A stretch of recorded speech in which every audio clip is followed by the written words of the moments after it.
परिवहन मंत्री दिवाकर रावते यांचं निवेदन आहे महत्त्वाचं ते म्हणजे नो हेल्मेट नो फ्युएल धोरण। हेल्मेट न घालता मोटरसायकल चालवणाऱ्यांना पेट्रोल पंपावर इंधन मिळणार नाही। महत्त्वाची बातमी आहे, परिवहन मंत्र्यांचं महत्त्वाचं निवेदन आहे। रस्त्यावर हेल्मेट घालून मोटरसायकल चालवणं सक्तीचं आहे। इंधन भरताना देखील हेल्मेट धारक मोटरसायकल चालकालाच इंधन विक्री केली जावी। पेट्रोल पंप चालकांना सरकारने तसे निर्देश सुद्धा दिलेले आहेत। परिवहन मंत्री दिवाकर रावतेंनी विधानसभेत ही महत्त्वपूर्ण घोषणा केली आणि आज महत्त्वाच्या बातमी संदर्भात आपण अधिक चर्चा करू। आमचे प्रतिनिधी दीपक भातुचा आपल्यासोबत आहेत। दीपक, अत्यंत महत्त्वाची अशी घोषणा आहे, अधिक काय तपशील आहे?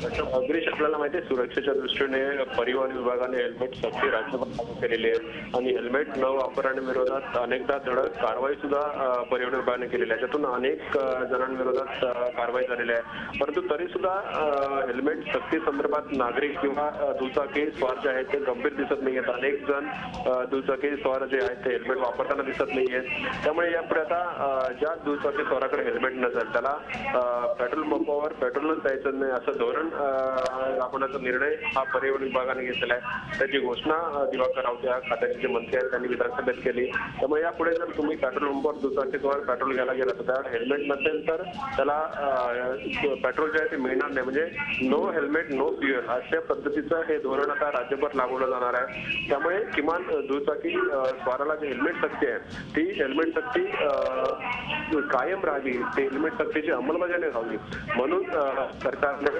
हे धोरण राबवण्याचा निर्णय घेतलाय, नो हेल्मेट नो फ्युएल। आणि यापुढे पेट्रोल पंपावर दीपक, राज्यात हेल्मेट सक्ती असली तरी अनेक भागात हेल्मेट न घालता अनेक जण प्रवास करत असतात। आता हे जे no fuel no helmet no fuel म्हणजे हेल्मेट नसेल तर तुम्हाला पेट्रोल पंपावर इंधन भरता येणार नाही, हा जो नवीन निर्णय सरकारने घेतलेला आहे तो कितपत आता त्याची अंमलबजावणी कितपत प्रभावी होते हे पाहणं महत्त्वाचं असणार आहे। तुम्ही दिलेल्या सविस्तर माहितीबद्दल धन्यवाद। झी 24 तास रहा एक पाऊल पुढे।